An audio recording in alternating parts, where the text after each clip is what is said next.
രണ്ടെണ്ണത്തിന് ശിക്ഷ എവിടെ തരുമെന്ന് സയ്യിദുനാ റസൂലുള്ളാഹി സ്വല്ലല്ലാഹു അലൈഹി വസല്ലം.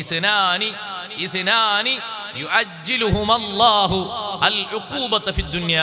രണ്ട് കാര്യങ്ങൾ, അതിന്റെ ശിക്ഷ ദുനിയാവിൽ അല്ലാഹു തആല തരും. തന്നിട്ടേ അല്ലാഹു തആല കൊണ്ടുപോകും. അത് വേഗം തരും.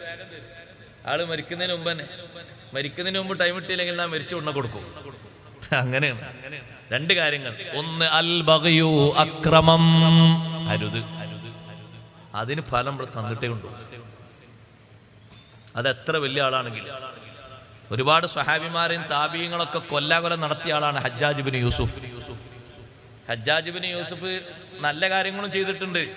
നമ്മൾ ഓതുന്ന ഖുർആനില്ലേ, ആ ഖുർആനിന് വള്ളിയും പുള്ളിയും ശബ്ദും മദ്ദൊക്കെ ഇട്ട് ശരിക്കും ക്രോഡീകരിച്ചത് ഹജ്ജാജാ.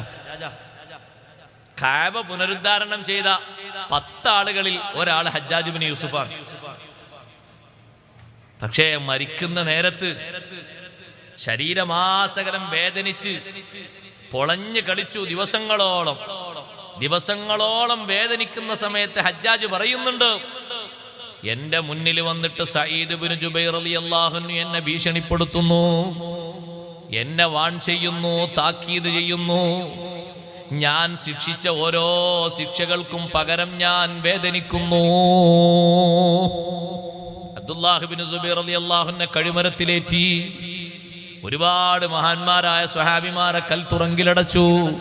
സഈദ് ബിൻ ജുബൈർ റളിയല്ലാഹു അൻഹുവിനെ അതേ അറവശാലയിൽ കൊണ്ടുപോയി മൃഗത്തെ അറുക്കും പോലെ അറുത്തു.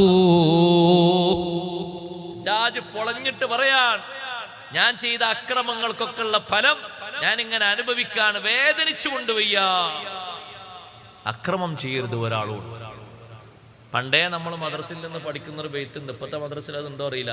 ലാ തളിലിമന്ന ഇദാ മാ കുന്ത മുഖ്തദിറാ ഫള്ളുൽ മുയർജിഉ ബാഹു ഇലൻ നദമി.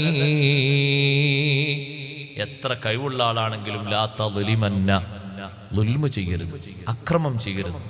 നല്ല കഴിവും ശേഷമൊക്കെ ഉണ്ട് നിനക്ക്, ഇപ്പൊ ഞാൻ എന്ത് ചെയ്താലും എനിക്കൊരു കുഴപ്പമുണ്ടാവില്ല എന്ന് കരുതിയിട്ടായിരിക്കും ചെയ്യരുത്. പക്ഷേ ഫള്ളുൽ മുയർജിഉ ബാഹു ഇലൻ നദം, ആ അക്രമത്തിന്റെ